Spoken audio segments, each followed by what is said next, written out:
"Show them your hand, darling." The blonde in the scarlet dress smiled sweetly across the ballroom and lifted her left hand into the chandelier light.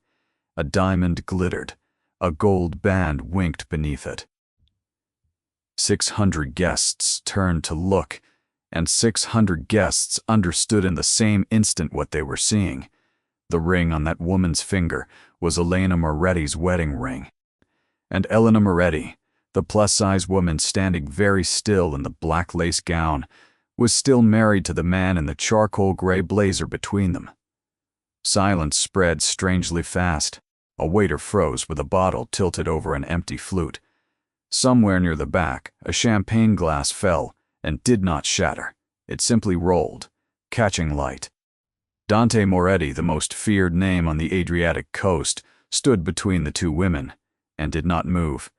His jaw tightened almost imperceptibly. Elena saw it. That was the first thing she noticed. Not the ring. His jaw, the blonde, her name was Camille, kept her hand raised as though she were about to be introduced at auction. "I only thought," she said, in a voice pitched exactly for public consumption, "that everyone should see. Since we've been discreet for so long, since you insisted, Dante." She used his first name like a knife she'd been sharpening for months. Elena did not look at Camille. She looked at her husband. Long enough that the room began to hold its breath. Long enough that his consigliere, Matteo, closed his eyes and turned his face toward the wall. When Elena finally spoke, her voice was not raised. It was almost kind. "It suits you, Camille. The ring, it really does." She smiled. It was a real smile. That was worse. Camille's own smile flickered a hairline crack because she had rehearsed devastation, not grace. Elena turned her attention to the room. Her wide, dark eyes moved across the frozen tables with the same warmth she used to greet her housekeeper's grandchildren. Then she did something no one expected. She reached up, unclasped her diamond earrings, one and then the other, and set them gently on the empty table beside her. She placed the emerald bracelet from her right wrist beside them. She removed the sapphire pendant her husband had given her on their 4th anniversary, and laid it across the pile with the neatness of a woman closing a shop for the night. And then, because Grace has its own kind of theater, she turned back to Camille. "You may as well have the rest of the set." She walked out, slowly, because Elena Moretti had never run from anything in her life, and she did not intend to begin tonight. Behind her, 600 people stayed silent. In front of her, the great gold doors opened for a woman who did not look back. But to understand what had just happened, why a wife stripped off her jewels for the mistress wearing her ring, why a room of 600 would soon do something none of them had ever done before, you have to rewind 6 months. To a kitchen at 4 in the morning, to a cup of coffee, to the exact moment Elena Moretti began the slow, silent arithmetic of leaving her husband. Because women like her do not scream. They do not throw plates. They count, and when the column finally tallies, they are simply gone. 6 months earlier, Elena Moretti made coffee for her husband at 4:47 in the morning, because she had heard him come home 3 hours after he said he would. She heard everything in that house. The Moretti estate was too large not to echo. She heard the driver's footsteps in the gravel, the click of the side door, the pause on the 3rd stair where her husband always stopped to remove his cufflinks so as not to wake her. She was already awake. She had been awake for hours. Not from suspicion. She did not, at that point, suspect anything. Simply from the ordinary insomnia of a woman who ran a household of 22 people, a private foundation, a vineyard, and a husband who forgot to eat unless food was placed in front of him. She poured the second espresso and set it beside her own. She waited. He came into the kitchen in his shirt sleeves, tie already loose, hair slightly disturbed, and he looked at her with an expression she had come to know very well over 11 years of marriage. It was the expression of a man who wanted to be forgiven for something he had not yet been accused of. "You didn't have to wait up." "I wasn't waiting up." She slid the cup toward him. "I was baking bread at 4 in the morning." At 4 in the morning. He almost smiled. He picked up the cup. His hand, the hand with the wedding ring on it, the same ring Elena had chosen, herself from a jeweler in Rome because Dante had told her he trusted her taste more than his own. His hand did not shake. That was, she would think later, the detail she should have paid attention to. A hand that did not shake had already rehearsed. She watched him drink. She watched him choose which lie to offer. She watched him, in the end, choose none, which was its own confession. "There's a woman," he began. "No," Elena said quietly. "Not yet. Don't tell me tonight. Tell me when you're sure telling me is what you want. Not when you're just tired." He stared at her. Anna, the eldest housekeeper, walked in at that moment with a laundry basket, saw both of their faces, and turned around so smoothly, the basket did not swing on its handle. Old Anna had been with the family for 40 years. Old Anna could read a room the way a sommelier read a vintage. "I'm not seeing anyone," Dante said finally. And Elena, who at that moment believed him because she had made a policy in her marriage of believing him until belief itself became foolishness, nodded once and said, "All right." She kissed him on the temple. She refilled his cup. She went upstairs and lay on her side of the bed for another hour and stared at the ceiling and thought about how the human capacity for hoping is more terrifying than the human capacity for lying.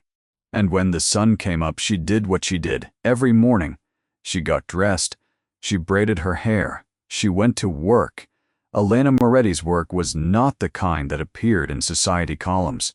She ran out of a converted warehouse near the old port, a foundation that provided winter coats, school shoes, dental care, and in her own phrase, boring things nobody photographs. She had run it for 9 years. She had never asked her husband for €1 of Moretti money to fund it. This was not pride. This was policy. She understood, in a way most wives in her world did not, that money from a certain kind of family carried a certain kind of shadow, and shadows were the last thing she wanted falling across the faces of the children she served. That morning, the morning after the coffee, she stood in the intake room with a clipboard and interviewed a grandmother named Rosa who had come in for shoes for a grandson named Piero. Piero was 7. Piero was holding a stuffed rabbit that had lost one ear. Elena crouched carefully, because the dress was fitted and the floor was concrete, and asked Piero which was his favorite color for shoes. Piero said, "Whatever you have," which is what children raised in scarcity say when they have already been trained not to want. Elena said, "That's not an answer. Guess again." Piero considered this for a very long time. "Blue," he decided. "Blue like the sea when it's angry." "That's a very specific." "Blue," Elena said, and she wrote it down as though blue like the sea when it's angry were an inventory category. Rosa began, in the corner, to cry the way old women cry, quietly, without drama, into the collar of her coat. Elena did not offer tissues. She simply worked slightly slower to give Rosa time. In the doorway behind her, a man in a suit was standing. Nobody had announced him. Matteo, Dante Moretti's consigliere, had been in that doorway for 4 minutes. He had watched his boss's wife choose blue for a stranger's grandchild. He watched her ask Rosa about her arthritis, and remember, without being reminded, that Rosa took her coffee with 2 sugars. Matteo cleared his throat. "Signora." Elena stood, wiped her palms on the sides of her red dress, and turned to him with the same warmth she had given Rosa. Same attention, same tone. It was one of the things Matteo had noticed years ago, the way she spoke to everyone identically. "Matteo, is he all right?" "He is. He asked me to bring you this." He held out a small velvet box. Elena did not take it. He usually delivers gifts himself. He is in Milan. He was in Milan last Tuesday. Matteo did not answer. He was, professionally, a man who did not answer. Elena reached out, took the box, and did not open it. She set it on the intake table beside the clipboard with Piero's blue shoes written on it, and she went back to work.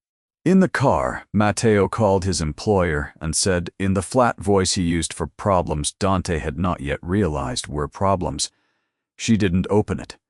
There was a pause on the line. "She never does anymore," Dante said. And Matteo, who was many things but not a coward, said, "Boss, that's called a warning." Camille had entered Dante Moretti's life the way weather enters a valley, slowly enough that no one packs an umbrella. She was the daughter of a man Dante did business with, which is a sentence that has ended many marriages in many countries. She had been introduced at a dinner. She had laughed at exactly the right jokes. And she had, and this was the part Dante would later, in the very worst moments of his life, admit to himself, she had asked him if he was tired, and he had said yes, and no one had asked him that in a long time. His wife knew he got tired. His wife had known for 11 years. His wife had asked him every night if he had eaten. She had, every night, run a hand up the back of his neck without waiting to be invited. Dante had, at some point he could not identify, stopped feeling the hand. He had begun to feel the question from a woman who was not asking to help him. He had begun to feel it as flattery. That is how affairs happen to men who are otherwise not stupid. On the Thursday, after the espresso in the kitchen, Dante took Camille to a restaurant he had never taken his wife to, because the restaurant was newer than his marriage, and it had not occurred to him that this counted as a kind of loyalty. He listened to a woman talk about herself for 40 minutes and told himself this was restful. He put his hand on her wrist when she laughed. He did not notice at first the small girl standing very still behind a marble column across the room, watching. The girl's name was Bianca. Bianca was 6. Bianca was in the restaurant because her mother, a foundation volunteer who cleaned tables here at night, had brought her along. Bianca had recognized Dante because 3 months before he had come to a Christmas event at the foundation, held a plate of biscuits at her eye level, and said, "Which one is your favorite? Take 2. Nobody will tell." Bianca had loved him ever since, with the terrible sincerity of small children. Bianca stared. Bianca understood, in the wordless way children do, that the woman in the red dress was not Alana. Alana had come to the Christmas event too. Alina had, in fact, sewn the button back on Bianca's coat that day. Bianca tugged on her mother's hand. Her mother saw the corner booth. Her mother's face did something quiet and terrible, and she picked up her tray and did not say a word. But the following Tuesday, at the foundation, Bianca climbed carefully into Elena's lap during story hour and said, in the whisper of a child conveying a secret of state, "Signora." Signor Dante was eating dinner with a lady in a red dress, and he touched her hand. Elena did not move. Elena did not breathe. Elena, after several seconds, kissed the top of Bianca's head and said, "Thank you for telling me, Cara. That was very brave." And then Elena finished the story about the rabbit in the moon and put Bianca down, and walked calmly to her office and closed the door and did not come out for an hour. That night, Elena did not confront him. That was the thing Dante would later be unable to forgive himself for. Not the affair, but her silence. He came home. She made him dinner. She asked him about the meeting in Milan. He said it had been long. She said, "I'm sorry, love," and put a hand on his shoulder as she passed behind his chair. She did not linger. She simply touched him the way she had touched him 10,000 times before, and moved on. The touch stayed on his shoulder for an hour.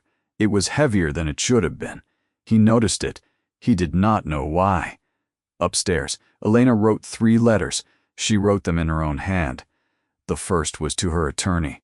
The second was to the foundation's board. The third was to old Anna, and it began, "By the time you read this, please make sure the roses in the south garden are cut back." She sealed all 3. She did not send them. She placed them in the drawer of her desk. She then went into the bathroom, ran a hot bath, and cried once, a single ugly minute of crying, and then washed her face and went to bed beside her husband and slept like a woman who had made a decision. Downstairs, at the same hour, Dante sat in his study across the desk from Matteo. Matteo had not sat down. Matteo never sat down when he was about to say something Dante would not want to hear. "Boss, sit down, Matteo. You look like a priest." Matteo sat. He looked at the unopened velvet box still sitting on the desk between them, its ribbon undisturbed. "You need to stop."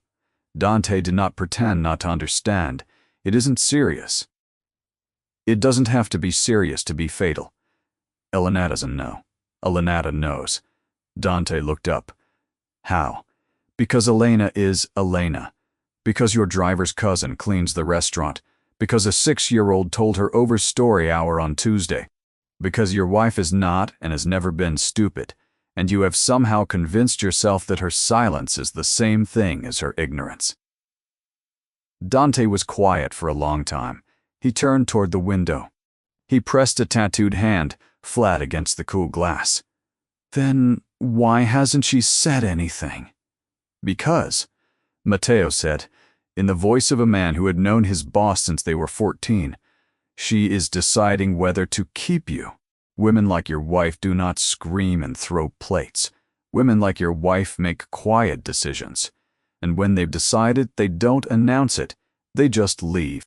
And you'll only realize they've left when you notice, 6 months later, that the house doesn't smell like her anymore." Silence swallowed the room. "End it," Matteo said. "Tonight, not tomorrow. Tonight, I will." Matteo walked to the door. He paused there. "Boss, the ring you gave that woman, it wasn't jewelry, was it?" Dante did not answer. Matteo left. Dante did not end it that night. He tried.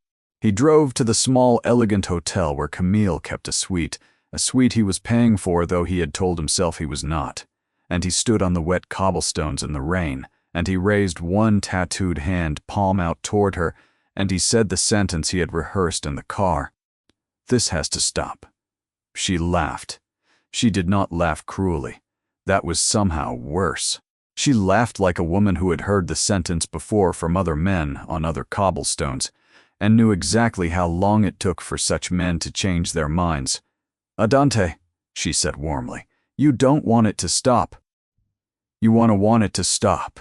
That's a different feeling. Go home. Sleep. We'll talk on Thursday." He stared at her. He thought of his wife's hand on his shoulder.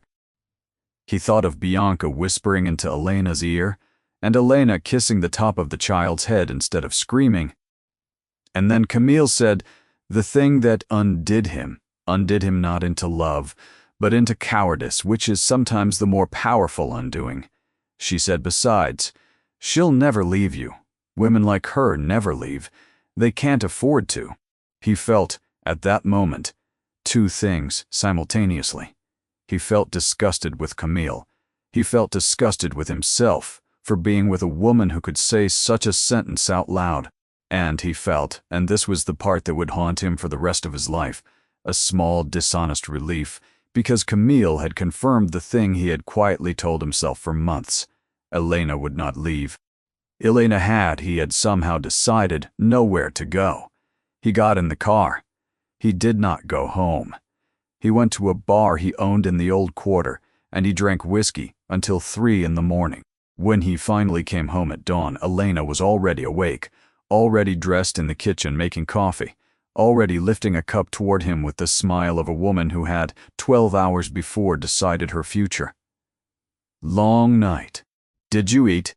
"No." She set a plate in front of him. Bread, olive oil, a soft-boiled egg. She sat across from him.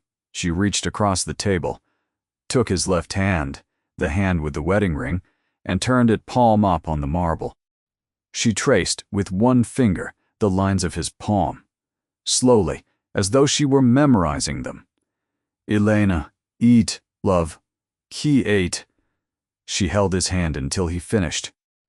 When he stood to go to the shower, she released his fingers gently, and she said, and he did not know, then, that this was the last soft thing she would ever say to him. She said, "I hope she was worth it, because I would have been worth more." He turned. She was already walking away. Old Anna came in with a laundry basket, saw his face, and this time did not turn around. Old Anna set the basket down and said, "Signor, you have broken something in this house that you do not yet understand you have broken. When you understand, it will already be too late. I have loved you both, and one of you deserved better." She picked up the basket. She left. His coffee grew cold. For 4 months after that morning, Elena did nothing visible. This was, later, what everyone would remark on. She hosted a dinner for the bishop. She attended Christmas Eve Mass on her husband's arm. She sat on the second Sunday of Advent at a table with Camille, invited by Dante's cousin in the particular malice of a woman who suspected everything, and Elena passed Camille the salt and asked about Camille's mother's health and did not at any point betray the fact that she had already decided. This is the thing men like Dante never understand about women like Elena. Their leaving is not a decision. It is a slow completing arithmetic. Every unreturned tenderness is entered into a ledger. Every question not asked, every plate not noticed, every anniversary remembered by a secretary, all of it, in a neat column adds. And then one morning the column tallies, and the woman is simply gone. Elena's Tuesday came in late February. On the Monday, Dante did not come home again. On the Tuesday morning, old Anna came into Elena's dressing room with a small folded newspaper cutting, and without a word, placed it on the vanity. It was a society photograph. It was Camille at a gala on her hand. Unmistakable was Elena's wedding ring. Elena had noticed, 3 weeks before, that the ring was missing from her jewelry box.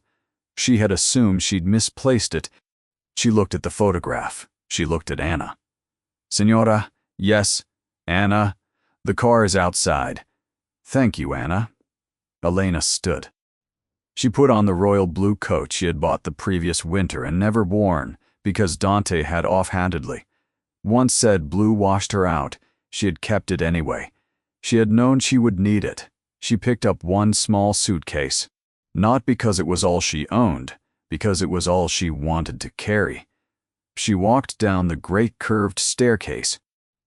At the base of it, old Anna and 2 younger housekeepers stood in a row, dabbing at their eyes with the folded white handkerchiefs, each kept in a pocket for weddings and for funerals, and for this, Elena kissed Anna on both cheeks. She did the same to the others. "Watch the roses." "Yes, signora." "And Piero's blue shoes are in the 3rd drawer of my desk. Make sure they get to him." "Yes, signora." Dante appeared on the staircase then. He had thrown on the blazer over the shirt he had slept in and come down 2 steps at a time, and now stood on the 3rd stair, one tattooed hand gripping the banister. "Elena." She looked up at him. She did not cry. She had done her crying once, in a bathtub, months ago. "Don't," she said quietly. He came down another step. "Don't," she said again, and this time it was not quiet. He stopped. 600 people will be at the gala on Saturday. I have coordinated it for 8 months. The place cards are done. The florists are paid. The senator's wife is seated next to the bishop, which I would strongly advise you not to change. Everything will run exactly as if I were there. She picked up her suitcase. I will not be there. She walked out. The great door closed behind her. Dante stood on the 3rd stair with his hand on the banister for a very long time. Elena did come to the gala on Saturday. Nobody expected her to. That was the point. She had spent the intervening 4 days in a hotel her attorney had arranged, and she had spent them not weeping but working. She had signed the papers. She had transferred the foundation into an independent trust that Dante's name could not touch. She had, quietly, informed 3 journalists she considered friends that she would be attending. She had bought, with her own money, from a small inheritance her grandmother had left her, a new gown, emerald green, off-shoulder, cut to fit her exactly. No apologies, no forgiveness. She looked, when she stepped from the car onto the marble steps of the Palazzo Corvi, like a woman who had finally decided she did not have to be tired anymore. The great gold doors opened. She walked in alone. 600 people turned. The orchestra did not stop, but the first violinist missed a note, which is the kind of thing that only happens when something is happening in the room. Elena did not scan for her husband. She could feel him. Dante was halfway across the ballroom mid-step, and he had stopped moving so completely that the man he was talking to kept talking for 4 seconds before realizing he had lost his audience. Camille stood 10 feet away with a champagne flute suspended in the air. She had on her left hand Elena's ring. Elena walked past her. She did not look at her. She went first. This was the part nobody expected. To the elderly woman seated at table 12. A woman named Signora Fossati, who had been kind to Elena at Elena's first Moretti dinner 11 years ago. Elena bent, kissed her on both cheeks, asked about her granddaughter's wedding, listened to the answer, and continued on. She spoke to the bishop. She spoke to a waiter she recognized from the foundation's Christmas event and asked quietly if his father's back had healed. She did all this without once looking at her husband and without once looking at the woman wearing her ring. Camille, who was whatever else she was, not a woman accustomed to being ignored, could not tolerate it. She crossed the room. She lifted her hand into the chandelier light and she said, "Show them your hand, darling." And that is how you arrive, at last, at the scene we began with. The silence, the rolled champagne glass, Dante's jaw, Elena's terrible smile. It suits you, Camille. The ring, it really does. The earrings, placed gently on the empty table. The bracelet, the pendant. You may as well have the rest of the set. And Elena Moretti, plus size, uncrowned, unaccompanied, and absolutely herself walking out. But this time the story did not end there. Because this time, before she reached the great gold doors, an old man at table 3 stood up.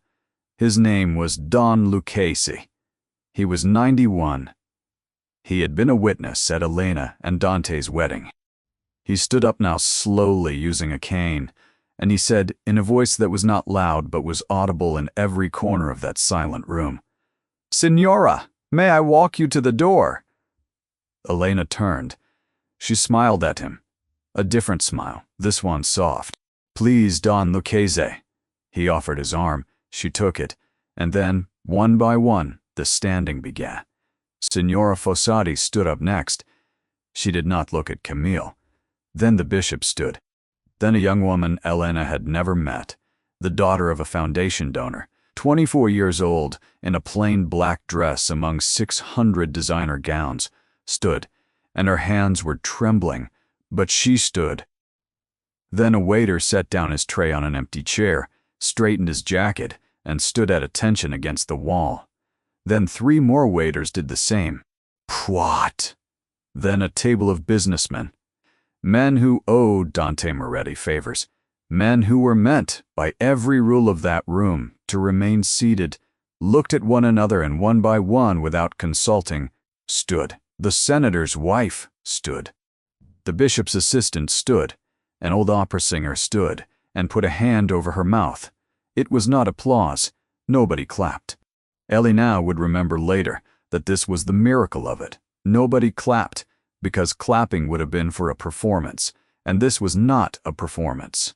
This was the human recognition, in a room of 600, that a wrong had been committed, and that the person against whom it had been committed was walking quietly out of the room, and that the only decent thing to do was to be on your feet when she passed. Elena did not weep. She held Don Lucchese's arm. She walked slowly, because he was 91 and could not walk fast. She let each person see her, and she looked into their faces one at a time, and to each of them she gave the smallest nod. The nod said, "Thank you, and I see you, and I have always seen you." When she passed her husband, she did not look at him. Dante Moretti, the most feared name on the Adriatic coast, the man who could bring a room to silence by entering it, stood in the middle of the ballroom with his tattooed hands empty at his sides. and he watched his wife walk past him on the arm of another man, and he understood several things at once. He understood that Camille was not standing. Camille was sitting at her table alone, the ring blinding on her hand, and Camille had gone, in the space of 11 minutes, from the center of the room to something less than furniture. Nobody would defend her. Nobody would even acknowledge her. She would leave that ballroom in the same dress she came in, and no car would be waiting, and no one would remember the color of her hair. Dante understood also that this destruction had not been engineered by his wife. Elena had not planned humiliations. Elena had simply walked in, been herself, and the room had, for once, seen her clearly, and the room had chosen. Dante understood finally that a room could choose. He had believed, for 11 years, and possibly his whole life, that rooms could only be commanded. He had been wrong about that. He had been wrong about a great many things. Elena reached the great gold doors. Don Lucchese paused, kissed her hand with the courtly manners of another century, and said softly, "Where will you go, Cara? Home. That house is not your home anymore." "No," Elena said. "The other one. The small one, above the foundation. I kept it." Don Lucchese smiled. He kissed her hand again. She stepped through the doors. They closed behind her. The ballroom, 600 people still standing, remained silent for a very long time. 3 weeks passed. Elena did not answer his calls. She did not answer his letters. She did not answer the flowers which piled up in the foundation lobby until she asked the staff to distribute them to the pediatric ward at San Rocco, which made the front page of the local paper, which made Dante Moretti almost lose his mind, because even her refusal to accept his flowers had been transformed, in her hands, into something that fed children. On the 22nd night, Dante drove himself.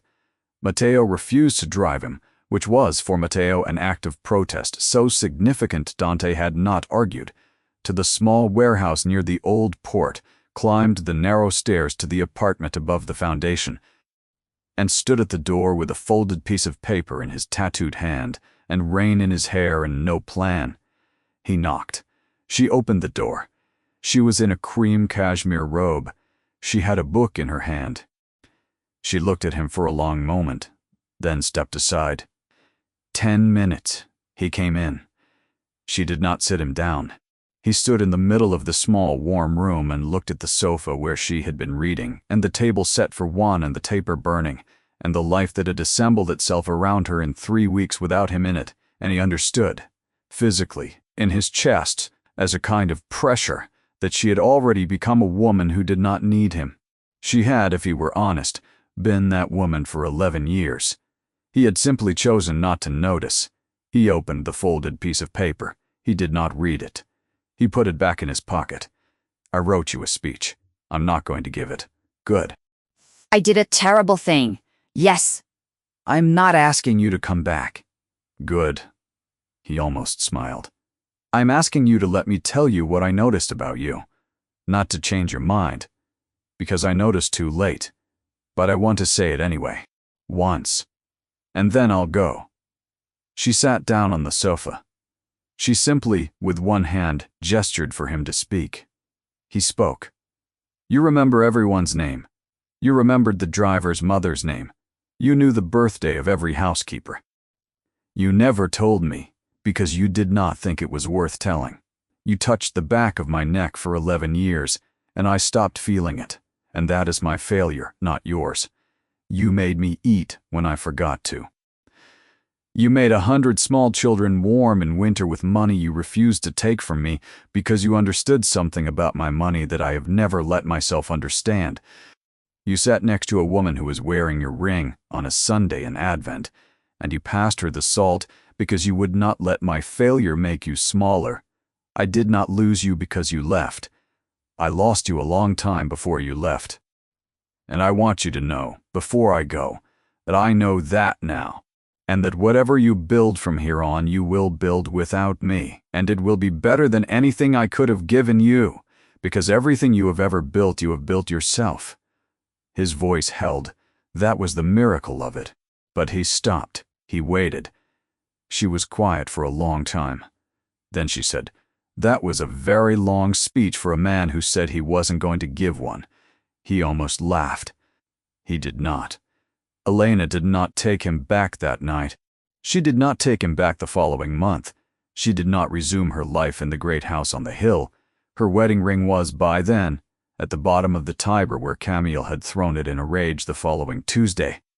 But 6 months after the ballroom, on a Sunday in September, she was serving soup to 22 people in the sunlit courtyard behind the foundation, when she looked up and saw a man standing at the arched entrance in a plain gray coat with his hands in his pockets. He was not wearing a blazer. He was not wearing a chain. He was thinner than she remembered. He was waiting. He had been, she would learn later, coming to that entrance every Sunday for 6 weeks, standing at it for exactly 40 minutes, then leaving, because he had promised Matteo and himself that he would not enter unless invited. He had done other things she would slowly find out about. He had shut down the 2 enterprises Elena had once quietly referred to as the ones I cannot pretend not to know about. He had transferred a very large sum of money to the foundation anonymously, which Elena had discovered within an hour, because Elena was not a woman who could be given anonymous money without noticing. She had accepted it. She had used it. She had not thanked him. He had begun to volunteer at a shelter across the city, not Elena's, because he understood that would have been an intrusion, where he stacked boxes and did not tell anyone his name. He had written her 1 letter a month. She had read them. She had not replied.